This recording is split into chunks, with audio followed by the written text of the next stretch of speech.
Today on Sand Custom Gruvas.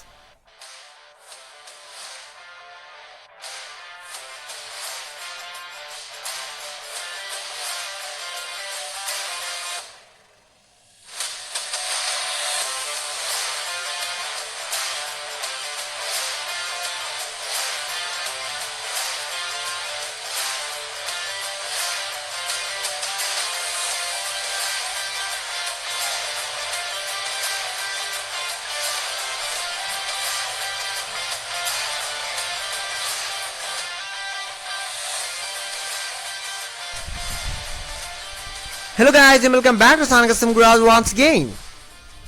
तो दोस्तों आज का ये वीडियो एक कम्प्लीटली फॉरगेटन प्रोजेक्ट के ऊपर है जो कि एक्चुअली में मैंने कब शुरू किया था मुझे तो अब वो भी आती हैं ऑफ कोर्स, क्योंकि मतलब जानते हैं कि मैं एक साथ काफ़ी सारे प्रोजेक्ट्स में काम करता हूँ और ऐसा में कभी कभी क्या हो रहा है कि कुछ प्रोजेक्ट्स में मुझे काम कंप्लीट करने का बग ही नहीं मिलता है और मैं उन्हें अपने घर में इसलिए से रख देता हूँ कि वो पड़े पड़े फिर बाद में सड़ जाता है, यानी कि पूरे से ख़राब हो जाता है। ये चीज़ मेरे काफ़ी सारे प्रोजेक्ट के साथ हुआ है और अगर मेरे कमरे को चेक करेंगे तो पता नहीं आप लोग ऐसे कितने सारे प्रोजेक्ट देखने को मिलेंगे, कितने सारे कार्स देखने को मिलेंगे जिसका काम मैंने आज से तकरीबन 2-3 साल पहले शुरू किया था, लेकिन वो कार्स अभी तक अनफिनिश्ड कंप्लीट इनकम्प्लीट पड़ा हुआ है और ये चीज़ मेरे कमरे में pretty कॉमन है।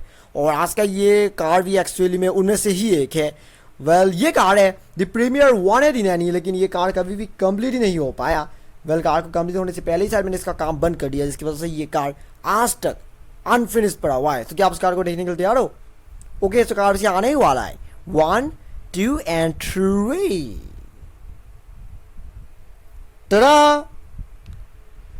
द प्रीमियर 189 लेकिन कंप्लीटली अनफिनिश्ड।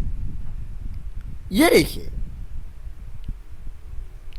मुझे तो अब ये भी याद नहीं कि आखिर मैंने इस कार का काम कब शुरू किया था। ये कार आज से तकरीबन 2 दिन पहले मुझे ये कार मेरे ये कमरे के कॉर्नर में मिला। कॉर्नर में काफ़ी सारी चीज़ों के साथ रखा हुआ था और ये पूरा धूल मिट्टी से भरा हुआ था। जैसे मैंने इस कार को देखा तो मुझे याद आया कि हाँ, ये शायद मेरी कोई पुराने प्रोजेक्ट था जिसमें मैंने काम शुरू किया था, लेकिन अब मुझे ठीक से याद नहीं कि आखिर मैंने इस कार का काम कब शुरू किया था। लेकिन मोस्ट लाइकली 2019 के 20 तक होगा शायद, क्योंकि वही वो समय था जहाँ पर मैं ऐसे कार्स सबसे ज़्यादा बनाया करता था ऑफ कोर्स। सो अगर इस कार को अच्छे से देखिए तो कार की कंडीशन फिलहाल काफ़ी बुरी है। मैंने कार को अच्छे से साफ़ कर दिया, सो इसलिए फिलहाल आप लोगों को थोड़ी सी साफ़ दिखाई दे रहा होगा, पर ये एक्चुअली में बहुत ही ज़्यादा धूल मिट्टी से भरा हुआ था। इवन पैनल्स वगैरह तो यहाँ से निकल ही गया है। कार से कुछ भी निकाला नहीं गया है, मतलब पार्ट्स एक्चुअली में कार में कभी फिट ही नहीं हो पाया। लाइट्स वगैरह, बम्पर वगैरह ये सब कभी भी फिट ही नहीं हुआ, क्योंकि कार का कंप्लीट होने से पहले ही मैंने कार का काम बंद कर दिया। यहाँ पर विंडशील्ड में कितना दाग लग गया आपको देख सकते हैं, क्योंकि इसमें कितने समय से पता नहीं धूल मिट्टी जमा हुआ था। अगर मैंने इस कार का काम 2019 में शुरू किया था, इसका मतलब कि लगभग 2 साल हो गया है, पर उसके बावजूद भी ये कार अभी तक अनफिनिश पड़ा हुआ है। अब मुझे बस ये चीज़ मुझे समझ में नहीं आ रहा है कि आखिर अब मैं इस कार के साथ क्या करूँ, क्योंकि सबसे पहले ही मैं काफ़ी सारे प्रोजेक्ट्स में ऑलरेडी ही बिजी हूँ। ऐसे में एक और नए प्रोजेक्ट में काम शुरू करना मेरे लिए मुमकिन नहीं है। लेकिन अब क्योंकि इस कार का काम ऑलरेडी काफ़ी बहुत कंप्लीट हो ही चुका था, अभी नहीं, आज से तकरीबन 2 साल पहले ही हो चुका था। अगर मैंने कार का काम 2019 में शुरू किया था तो लगभग 2 साल हो चुका है।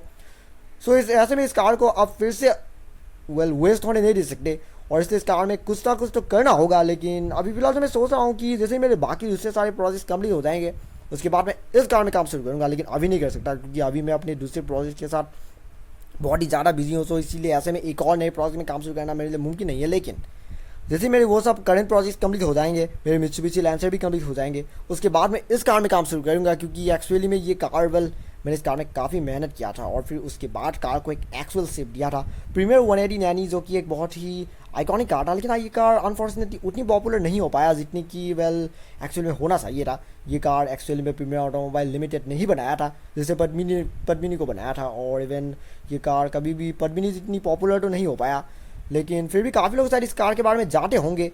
ये कार 90s के समय में काफ़ी पॉपुलर था और इवन उस ज़माने में काफ़ी लोग के घर में भी ऐसे कार्स देखने को मिलते थे। लेकिन अभी ये कार धीरे धीरे फॉरगेटन हो गया है और इवन रियल लाइफ में भी ऐसे कार्स देखना काफ़ी रेयर हो गया है। वैसे तो ये कार फिएट 124 में बेस्ड था और काफ़ी लोग इस कार के बारे में जानते होंगे। 90s के समय में ये कार काफ़ी लोगों के घर में देखने को मिलता था। इवन मेरे शहर में भी पता नहीं ऐसे कितने मॉडल्स थे 90s के समय में, लेकिन अभी फ़िलहाल एक भी नहीं है, क्योंकि ये कार धीरे धीरे एकदम गायब हो गया है। पद्मिनी भी धीरे धीरे गायब हो गया है, लेकिन पद्मिनी कभी कभी कहीं में दिखाई देता है, लेकिन 180 यानी तो आप ऑलमोस्ट फॉरगेटन ही हो चुकी है। और साथ में ये कार भी फॉरगेटन हो गया था। वही सबसे अजीब चीज़ है कि मैंने उस कार का एक रेप्लिका बनाया था और ये कार भी फॉरगेटन हो गया था। और इवन ये कार बस 2 दिन पहले मुझे मिला। थैंक गॉड कि 2 दिन पहले मुझे ये कार मिल गया, क्योंकि अगर ये कार और कुछ महीनों तक पड़े रहता तो पता नहीं इस कार का फिर और क्या हालात हो जाता। अगर ये सब कार्डबोर्ड वगैरह क्रैक आ जाता तो फिर मैं कुछ नहीं कर पाता। थैंक गॉड की कार्डबोर्ड वगैरह फिर स्टिल सॉलिड कंडीशन में है। सो अभी तो मेरा प्लान है वो ये कि इस कार को पूरी तरह से रिस्टोर करना, लेकिन अभी नहीं। और कुछ महीने बाद रिस्टोर करना।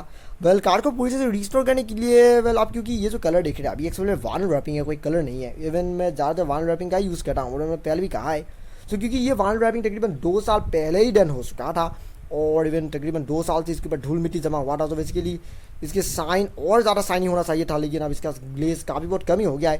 सो अभी फिलहाल मैं सोच रहा हूँ कि कार को फिर से नए वाइनल रैपिंग करेंगे, एकदम ब्रांड न्यू वाइनल रैपिंग करेंगे। अब कौन से कलर में करेंगे वो फिलहाल मैंने सोचा नहीं है, लेकिन अगर हो सके तो मैं फिर से ये ग्रे कलर ही करने की सोच रहा हूँ। अगर इस पैनल की बात करें तो ये सब पैनल जो कि इधर उधर से ख़राब हो गया है, ये सब ठीक करना होगा। यहाँ पर सामने से भी कुछ पैनल्स निकल गया है, देख सकते हैं आप। सो ये सब कुछ ठीक करना होगा और इवन बहुत कुछ ऐसे काम करना होगा जो कि कार को बिल्कुल प्रॉपर बना सके। और एक और दूसरी चीज़, आजकल वैसे भी मैं कार के विंडोज़ वगैरह को थोड़ा सा और डिटेल करता हूँ, लेकिन उस ज़माने में मैं विंडोज़ वगैरह को उतना डिटेल नहीं करता था जितना कि आज करना हो। और इसीलिए यहाँ पर आप लोगों को कुछ गैप्स देखने को मिलेंगे। ये सब देख सकते हैं आप, ये सब गैप्स जो कि मेरे आजकल के कार्स में दिखाई नहीं देता है, लेकिन तब के कार्स में दिखाई देता था। सो इसलिए ये सब चीज़ें ठीक करना होगा और बिल्कुल कार में जो कुछ भी इम्परफेक्शन है वो सब ठीक करना होगा। उसके बाद कार को कम्प्लीटली नए वाइनल रैपिंग करना होगा और फिर सारे पार्ट्स वगैरह भी फिर से इंस्टॉल करना होगा, क्योंकि इस कार का काम कभी भी कंप्लीट नहीं हो पाया। सो इसलिए फिलहाल मेरे पास कार के लिए कोई भी पार्ट्स नहीं है, मुझे सारे पार्ट्स रेडी करना होगा। बम्पर वगैरह, लाइट वगैरह ये सब कुछ भी नहीं है मेरे पास, क्योंकि एक्चुअली में मैंने कार के लिए ये सब पार्ट्स बनाया ही नहीं था। उससे पहले ही मैंने कार को इनकम्प्लीट छोड़ दिया। सो इसीलिए सारे पार्ट्स मुझे रेडी करना होगा। वैसे इस कार को अगर हम इस पर काम शुरू करेंगे तो इस कार को कमिट करने में ज़्यादा वक्त नहीं लगेगा। और हाँ, डोर लाइन्स, क्योंकि उस ज़माने में डोर लाइन्स में ज़्यादा ध्यान नहीं देता था। सो इसलिए इस कार में कोई डोर लाइन्स नहीं है।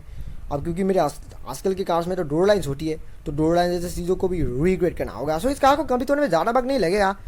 मैं सोच रहा हूँ कि इस कार का काम और कुछ हफ्ते बाद ही शुरू कर दूँ, क्योंकि वैसे भी और कुछ हफ्ते बाद तो मेरे दूसरे प्रोजेक्ट भी कंप्लीट हो जाएंगे। सो इसलिए और कुछ हफ्ते बाद मैं इस कार में काम शुरू करने की सोच रहा हूँ। इस कार को कंप्लीट होने में ज़्यादा वक्त नहीं लगेगा, क्योंकि इसकी बॉडी पहले से ही सॉलिड है और पहले से ही अच्छी कंडीशन में है। बस ये सब आउटर पैनल्स को थोड़ी बहुत रिप्लेस करने की ज़रूरत है और नए वाइनल रैपिंग वगैरह, पार्ट्स इंस्टॉल वगैरह, बस ये सब भी करना बाकी है। पर ये कार ऑलरेडी कंप्लीट ही है, सो इसीलिए ज़्यादा मेहनत नहीं लगेगा। और इवन और कुछ हफ्तों में ये कार पूरी तरह से कंप्लीट हो जाएगा और इवन ज़बरदस्त दिखेगा। इवन इसी में ये कहना कर सकता हूँ कि प्रीमियर 180 नैनी का मुझे नहीं लगता कि आज तक किसने भी स्केल मॉडल्स बनाया होगा, खासकर ऐसे मिनिएचर मॉडल्स। फिएट 124 के साथ बनाया है, लेकिन 180 नैनी जो कि हमारे इंडियन वर्जन था फिएट 124 का, मुझे नहीं लगता आज तक किसने भी बनाया होगा। सो बेसिकली बहुत ही रेयर कार है, इसलिए इस कार को कंप्लीट करना वैसे भी बनता है। तो चलिए गाइस, अभी के लिए बस इतना ही। फिर मुलाकात होगी मेरी एक और नई वीडियो में, जिसमें मैं आप लोग ऐसे ही और भी कमाल की मेरी खुद की तैयार की गई और कस्टम कार्स दिखाने की कोशिश करूंगा। लेकिन तब तक अगर आपको ये वीडियो सच में पसंद आया, do not forget to like, comment, share and subscribe to my channel, and also click the bell icon so you will get notifications of every new video. And thank you very much for watching my video and have a nice day.